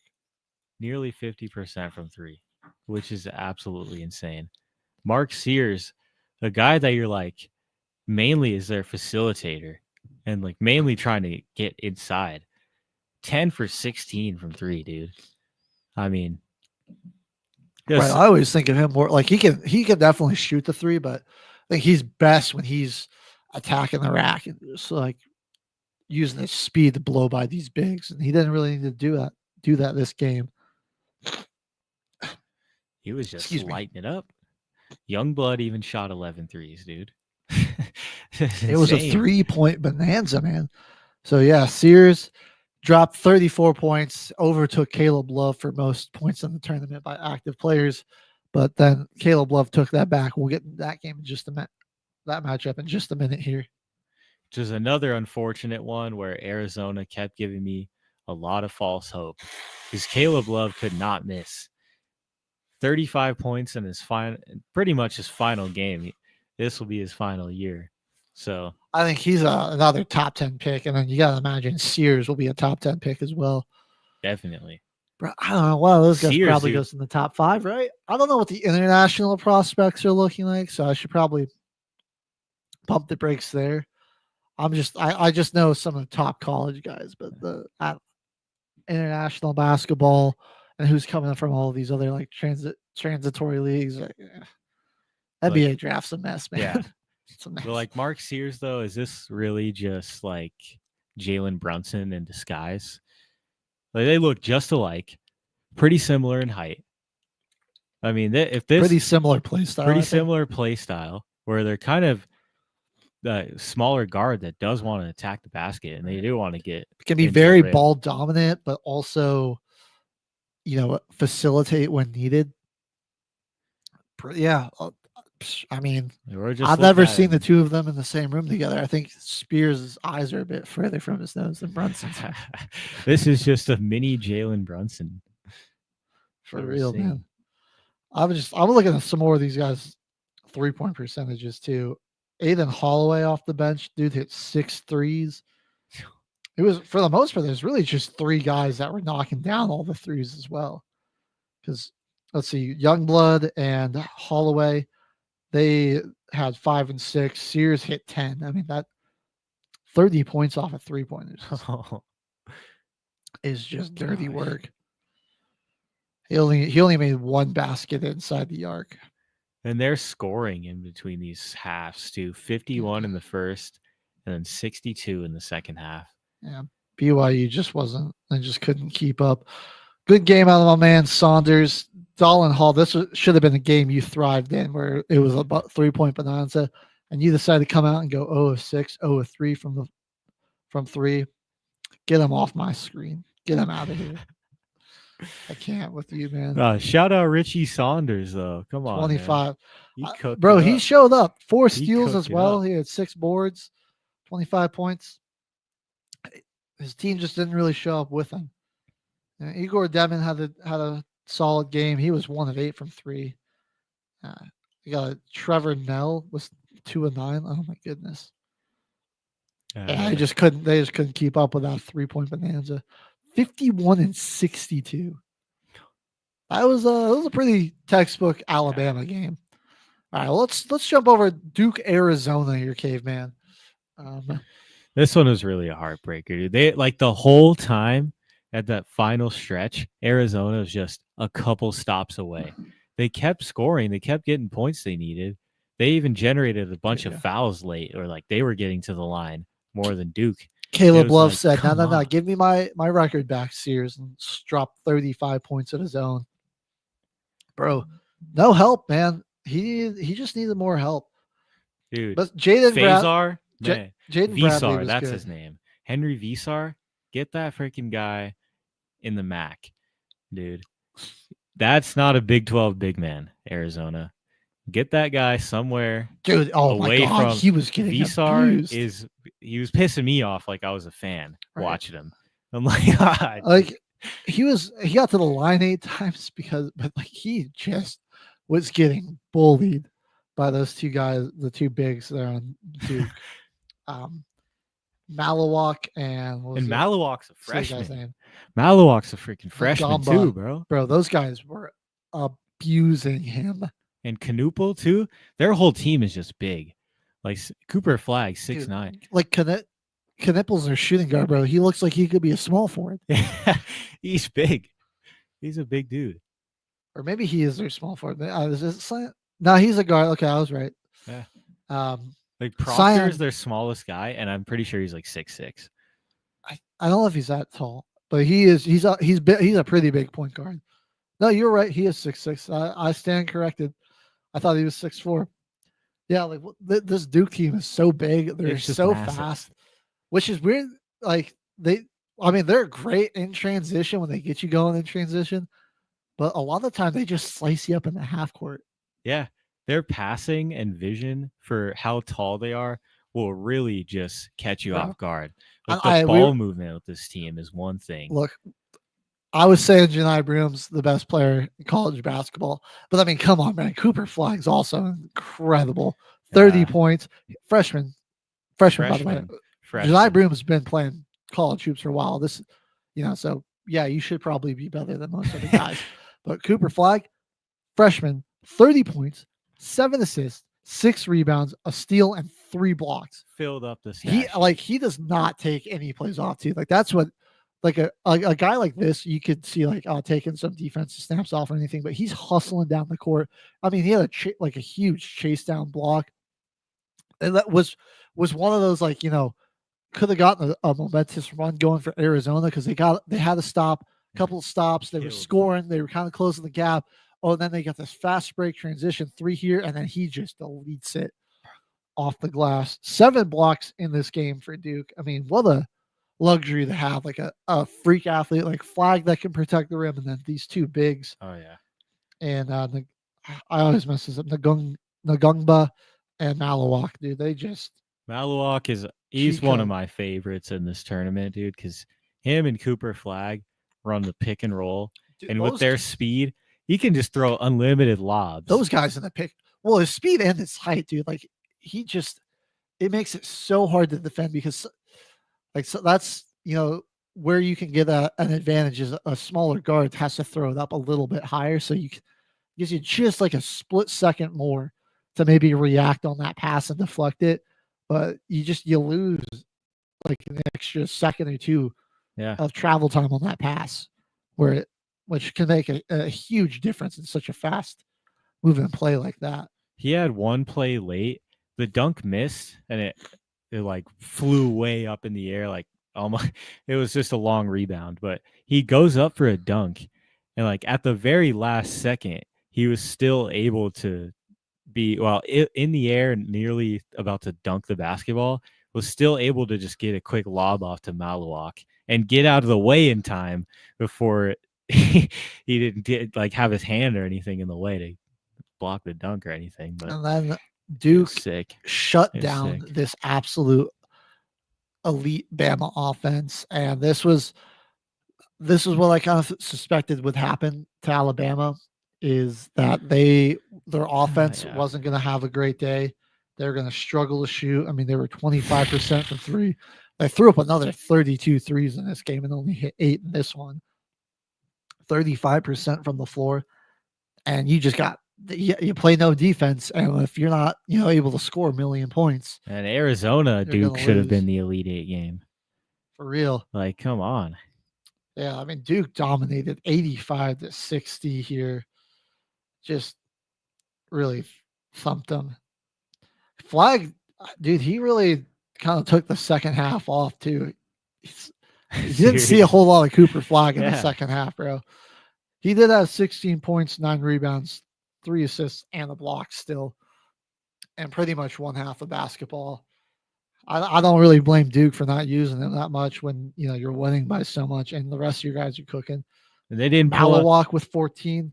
Knipple, funniest name in the tournament so far, or left. It's like the body part. Yeah, Colin Knipple, 21 points, 5 assists, 5 boards, a 21, 5 and 5 from him. He also had 3 steals. Tyrese Proctor cooking up with 17. He had 2 steals as well. I mean, if they don't win it, they let one go this year. Definitely. They just smoked Bama on the boards too. Like that, Bama couldn't rebound. Crap, they got out rebounded 41-30. It was, you were just like, wow, okay. Got killed. A lot of this team runs on if Mark Sears is having a good game, and he did not. He shot 2 of 12, 1 of 5. The facilitating wasn't all too great. He still had 6 assists, but they were, they just didn't ever seem that comfortable running their offense. I don't think Duke didn't let them get out and run a lot. Like Duke forced them to play in the half court a lot. They protected the ball. They didn't turn it over a ton. Even with the 9 steals, it was like when they did turn it over, they got back. They were ready to play defense. It was really just Duke was just flexing on all of us right here. Yeah, this is such a deep team. I mean, they got multiple guys that are probably going to go in the first round of the NBA draft. They're in that starting lineup. Malawak's probably going. Proctor's probably going. Knipple's probably going to be a draft pick as well. I mean, dude, Flag's the consensus number 1 overall. It's a stupid stack team. Auburn's good for you. Auburn's good, but man, Duke's What's up, crazy H? deep. Is our man H Train listening? H in the chat. At followers. My man, what's up, H Train? All right. And we're gonna gotta let you know, Norfolk State, Joel, they did not make it. They were eliminated. Right. We're gonna do a quick little PSA about an upcoming cruise for veterans. We're just trying to advertise a little bit more. So don't go anywhere. We're just going to have a little quick PSA. And when we come back, we got 2 more regions to break down, as well as a Final Four preview. So until the final whistle on Military Broadcast Radio, we'll be right back. It's time for a vacation, and Fairway Travels is here to share great specials for you to choose from. Discover the charm and features of one of Sandals' 16 all-inclusive, luxury included, adults-only resorts, or a family-friendly beaches destination in the Caribbean. Or how about a couples resort in Jamaica? If cruising's your preference, get Thunderstroke aboard Carnival Cruise Lines or set sail on an award-winning Royal Caribbean ship. Join Virgin Voyages now for a wonderful adults-only sailing. It doesn't matter if you choose to travel by plane, train, automobile, cruise ship, or rowboat, we can help you reach your dream destination.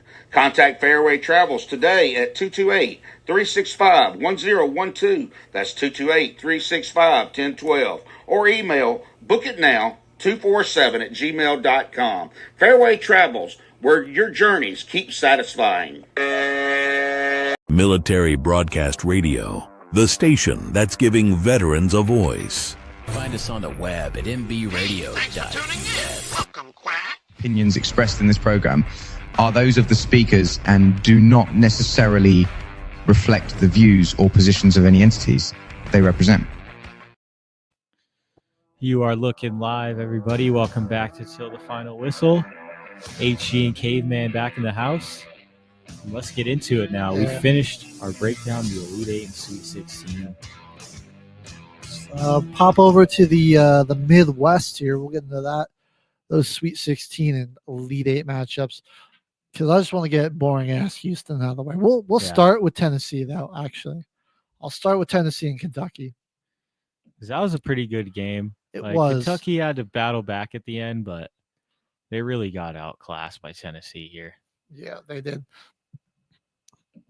It looked like they just had a pretty bad first half. Yeah. Only scoring 28 points.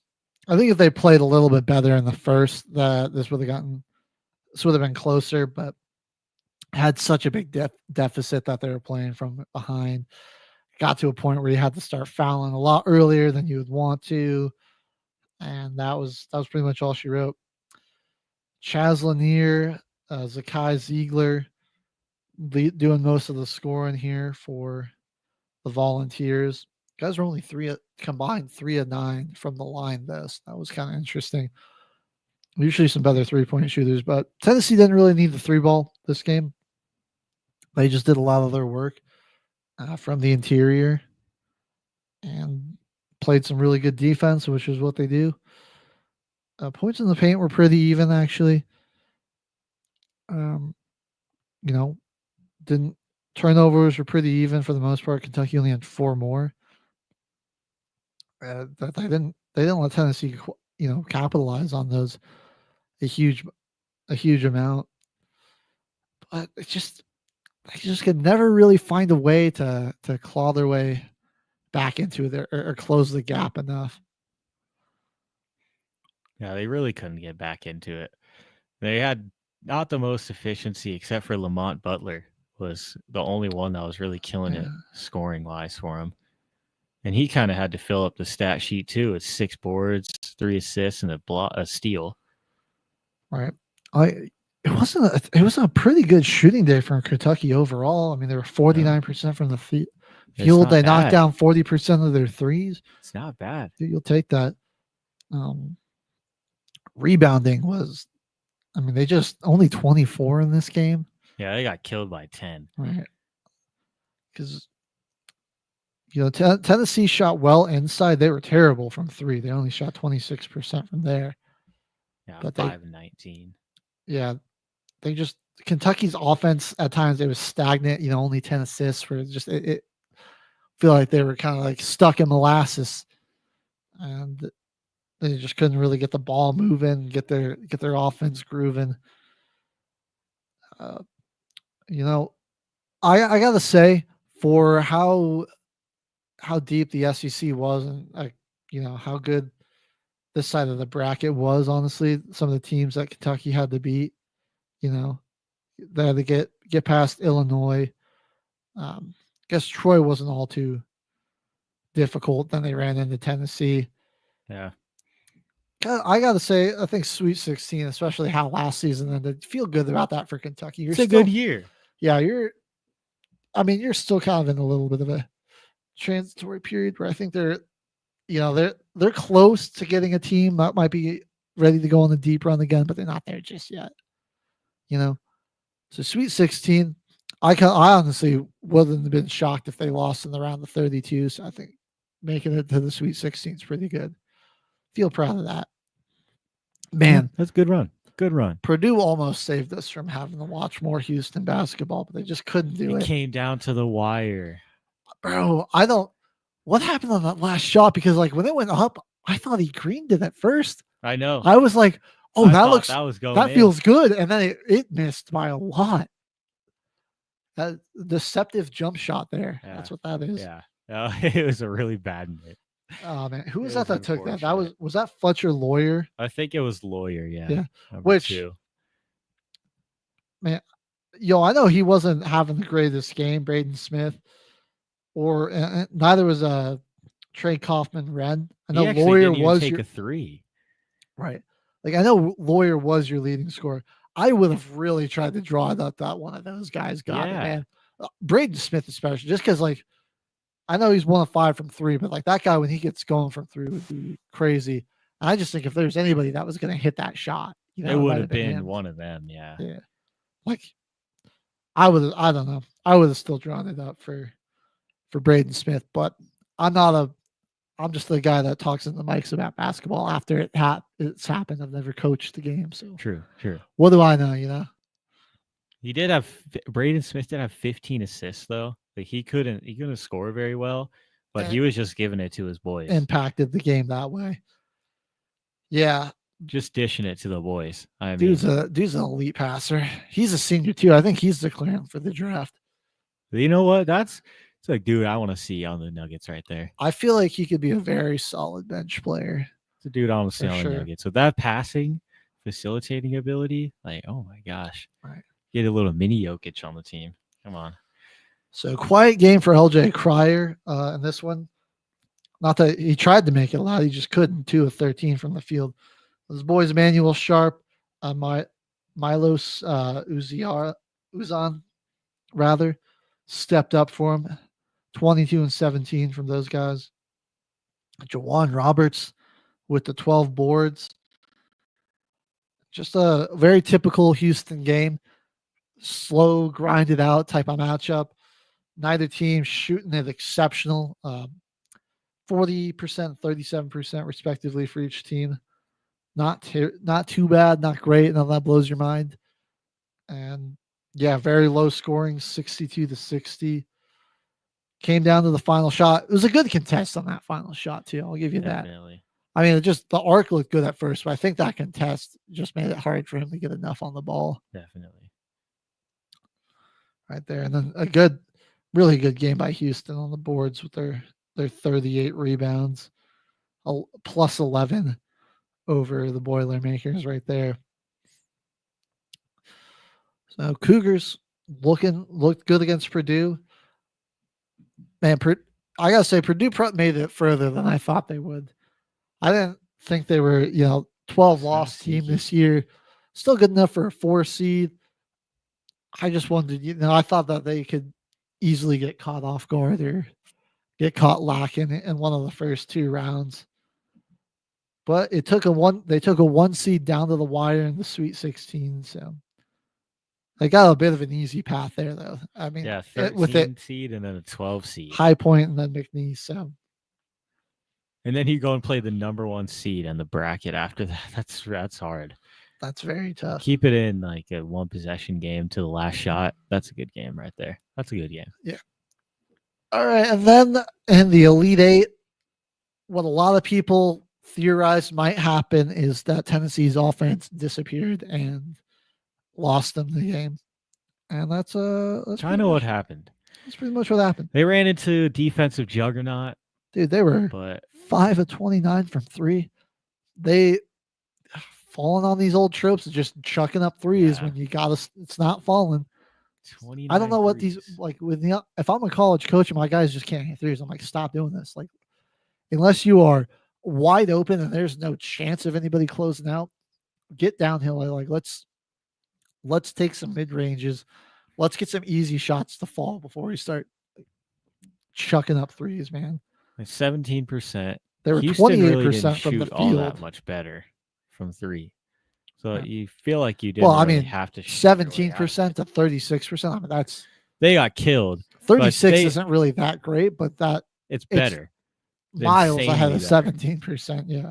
I feel like with their shooting like that, you feel like you don't have to shoot threes as much to get out of that lead. Like you can just chip away. Dude, they got big bodied inside, 30 points in the paint to just 14. Oh man. Tennessee just couldn't find an easy basket anywhere. This Houston defense was just too much for them.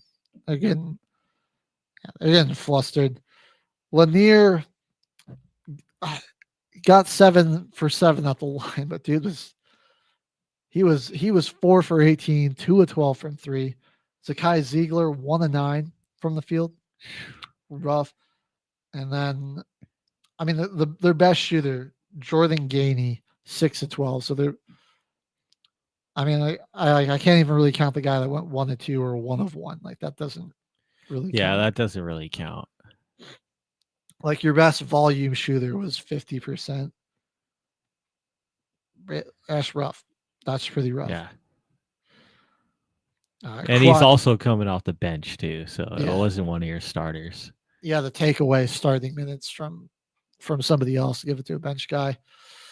That's not going to work out for you too often. Cryer had a good game for Houston here. Manuel Sharp, another good game. Those guys 17 and 6. Yeah, they Again, not like both of those guys not crazy efficient. I mean, Cryer was 6 of 17, but got the shots to fall when they needed them to. He had a pretty much dagger 3 too. Where there was still like 2-ish minutes left, but it was really like that 3. You were like, wow, that's how Tennessee's playing. That really, really feels like it puts this game out of reach. And it did. Man, they had a crazy scoring drought in this one too. Yeah. They just couldn't get anything to fall really. And it was like at moments where they didn't need it. Because I'm pretty sure that stretch was like early in the second half. They went like 8 minutes without scoring a single point. And they got absolutely dominated in the first half. They were down 34-15. Yeah, They were just terrible in the first half too. I'm watching it. I'm telling my coworker, I'm like, yeah, it's 22-8 right now. He was like, what the? That Tennessee offense disappeared, man. Disappeared. It faltered. So now we got Houston in the Elite Eight. Yeah, they played really good defense, but I mean that's gonna be tough to stop Duke. Yeah, that is gonna be. I Really think tough. Houston's gonna have to find a way to play really good offense, which isn't exactly their strong suit. They play elite defense and very complementary offense. Yeah. But I think you're gonna need not elite offense per se if your defense can still play at a high level. But it's gonna be good. It's gonna have to be good to very good. As the non-scientific term. Yeah, they're gonna have to find a way to get more than 69 points to beat Duke, because there's no way you're holding Duke under 69 points. Dude, to I win think the Duke's game. gonna score at least 75. So you're gonna have to be able to score at least 75. Yeah. And it's not like Duke's. They're not any slouches on defense either. Yeah, so you got a really tough matchup right here. And I don't know, Houston. I think a 4.5 point favorite is just- a little fair to give out to Houston. I don't know. Maybe I'm just being biased towards towards Duke, but I don't know. Houston just they just don't look that big out there to me. No. Either. And the entire starting lineup on Duke is just like 6'5" plus. I mean, you got 3 guys out there that are, like Flag's 6'8", and then you got 2 like 6'10", 6'11" type guys. Yeah, Flag's 6'8". You got 2 pretty much 7-footers. Your point guard is 6'6", and the small forward. I'm assuming that Knuppel is probably around 6'8", 6'9" as well. If he's their well, no, he's their shooting guard, so he's probably around 6'5", 6'6" too. Obviously, that size, can play a big factor in the paint, running the baseline and the dunker spot. But being a big team that can shoot well makes you really tough to defend on three for smaller teams because it's a higher release you can't point. Contest. It's just like that's why MPJ when he's on for the Nuggets, like it's hard to stop him. You can't 6'10", put a hand. You can just you're having a smaller guy run out there on the perimeter to guard them, and like his release point's just so much higher than this guy's hand that it's basically like he's not even doesn't have anybody defending him. That's why Kevin Durant was so good from out there, man. Like LeBron when he wants to, he can if it's a guard out there, I mean, those guys their release point's just so much higher. They can shoot over with ease. So that'll be a factor to watch. I only see this going like a couple of ways. Like either Houston turns it into a grinded out game where like either them or Duke wins by like 5 or 6 points, or Duke just mops the floor with them. Yeah, like just like the defense just isn't ready. They can't defend them as well, and Duke just starts running away with it. That's where I see it. Either if it's close, it could go either way. But if they're able to slow down Duke's offense, with the Duke's offense is something, I think they're just going to get blown to smithereens. It's going to be bad. All right, well, okay, man, we got to go a little quick because we got only 9 minutes left. Arkansas ripped the run, bro. Heck of a game against Texas Tech, though. Wow, this was a thriller. But they let one go. They were up 16 at halftime. Choked the lead. You allow it to go to overtime. You allow Texas Tech to walk into that overtime with all the momentum because you had guys, Darian Williams was 1 for 7 going into the final moments of this game, and then hits the dagger 3 to tie it up to send it into overtime.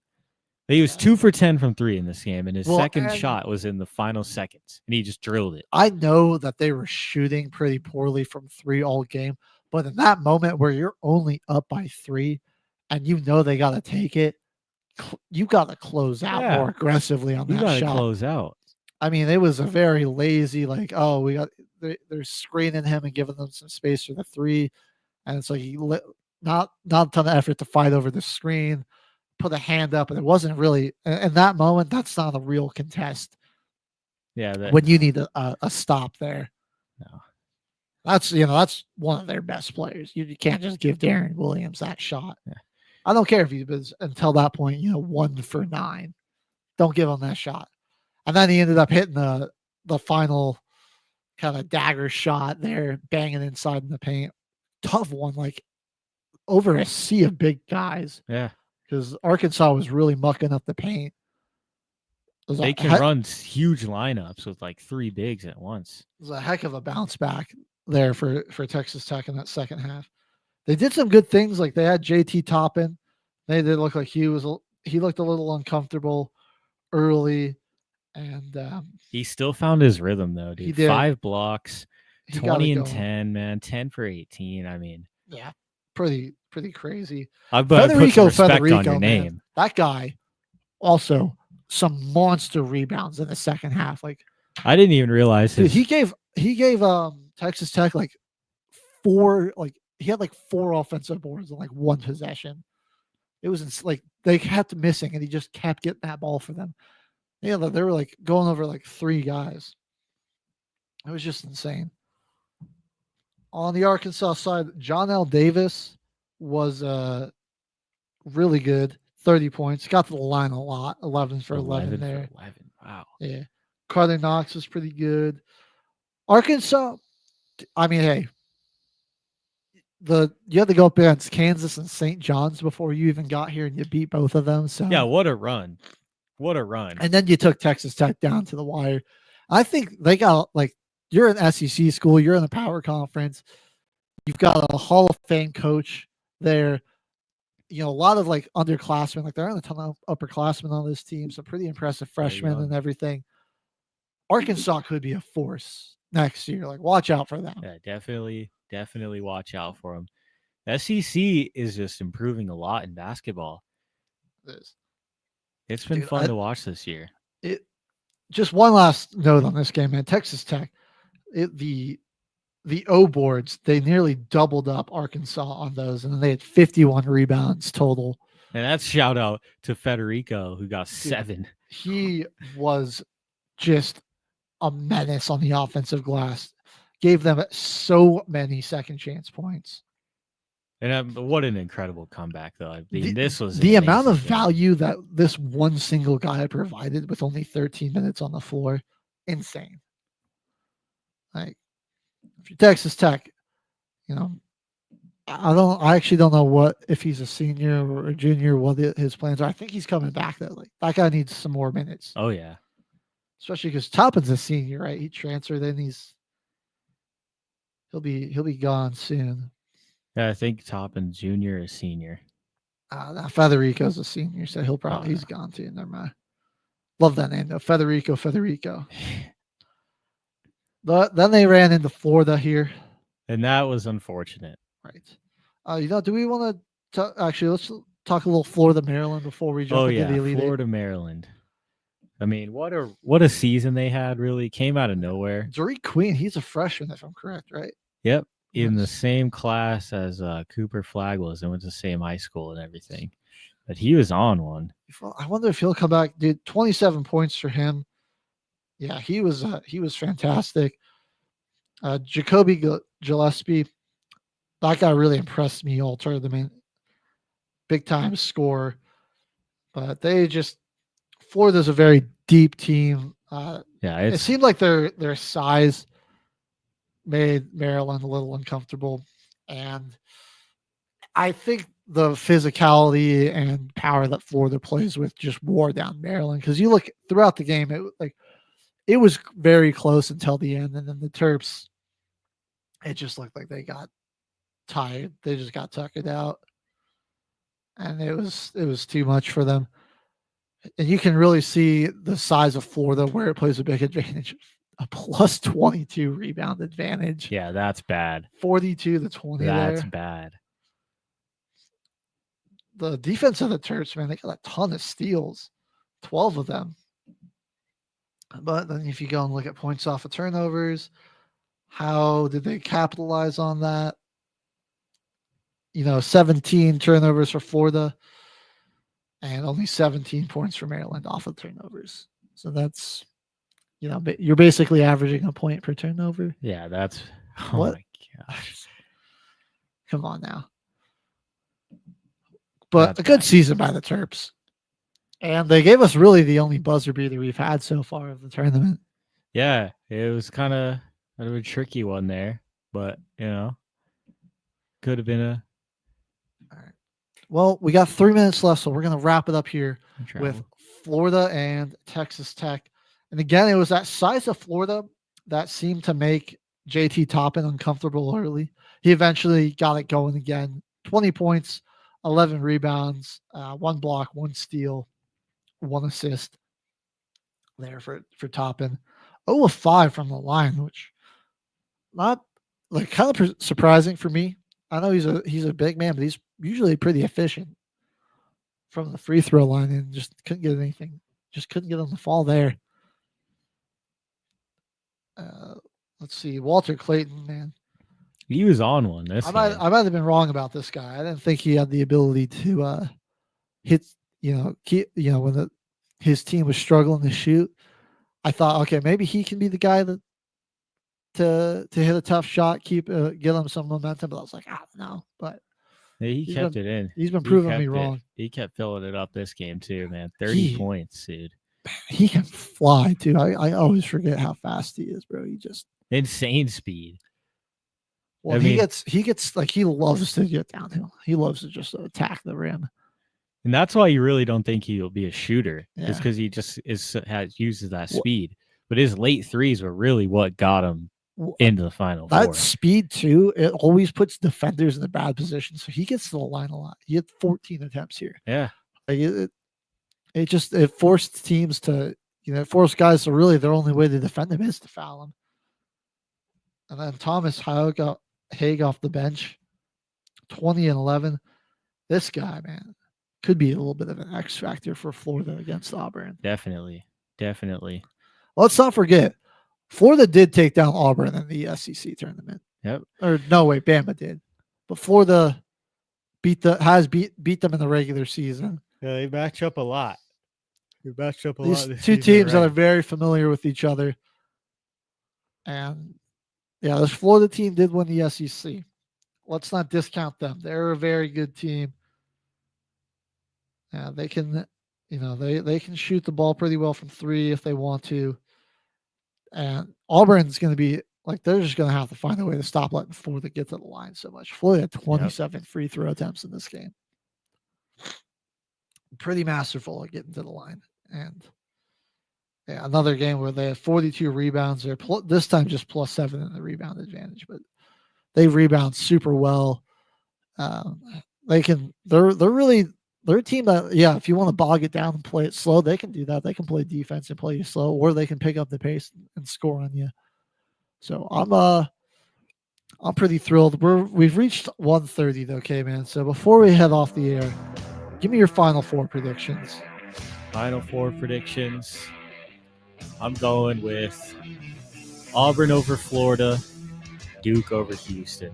But I like your case there that Florida could make this one a dogfight. I like your case. I'm going to take Florida, play a little devil's advocate. They're the favorite. They're the favorite here, 2.5 points. Give me Florida over the Tigers and give me the Blue Devils over Houston. Even though screw Duke, I don't want to watch a Houston basketball. Yeah, this year is not Houston's year, people. It's not. Please no. Please no. Not this year. Well, the scary thing is I do think they might be able to shock Duke. They really could. But I just don't want to watch that. I don't want to. I don't like watching Houston play basketball. I really don't. All right. That's going to do it for our show today. Thanks for watching another edition of Madness Mondays. We'll be back, though. We'll be back on Wednesday. Plenty of craziness in the NBA, NHL, NFL offseason, and UFL Week 1 in the books. Oh, yeah. So make sure you tune in Wednesday for Caveman and HG on Till the Final Whistle, presented by Military Broadcast Radio. Signing off. Ladies and gentlemen, thank you for tuning in to Military Broadcast Radio. As we wrap up today's show, we want to remind you that the podcast of today's episode will be available right after we go off the air. So if you missed any part of the show or want to listen again, be sure to check it out. And remember, we're here to support and honor our veterans. Your stories and experiences matter, and we are committed to giving you a platform to share them. That's right. We're here to give our veterans a voice. So don't forget to catch the podcast and stay connected with us. Giving our veterans a voice.